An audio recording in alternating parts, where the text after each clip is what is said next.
করেছেন জয়নগর থেকে ব্যারাকপুর রাত্রি 11:30টার সময় রোহিঙ্গা অনুপ্রবেশকারী বাংলাদেশের মুসলমানদের নিয়ে জয়নগরের এমএলএ বিশ্বনাথ দাস তার শালা উইন বিশ্বাস খানা খুলে পতাকা নিয়ে হাঁটছে।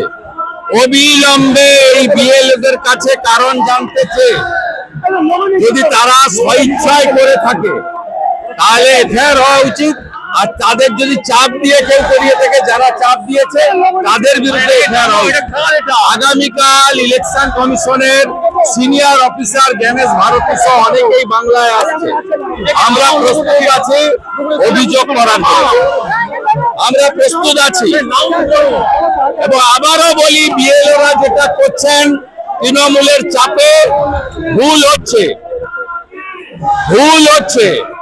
একদম ভুল করছেন। আমি আপনাদের পরামর্শদাতা শুভানুধ্যায়ী হিসেবে বলবো, আগামীকাল থেকে বদলে যান।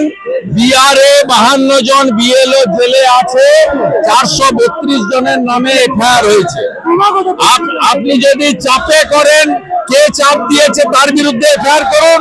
আর যদি আপনি রাজনৈতিক আনুগত্য করে থাকেন পিসি ভাইপোর ভয়ে, জিহাদিদের ভয়ে, তাহলে আপনার বিরুদ্ধে ইলেকশন কমিশনের এফআইআর হওয়া উচিত।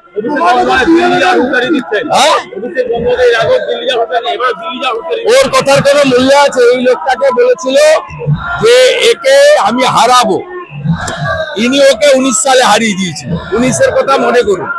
সৌমিত্র খানকে বলেছিল একটা বুথে জিতবে না। ওর কথা বেশি কাউন্ট করবেন না।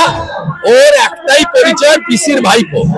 ওর পাশ থেকে পুলিশ সরে গেলে আর ওর পিসি প্রাক্তন হয়ে গেলে ওর দিকে কোনো কেউ তাকাবে না।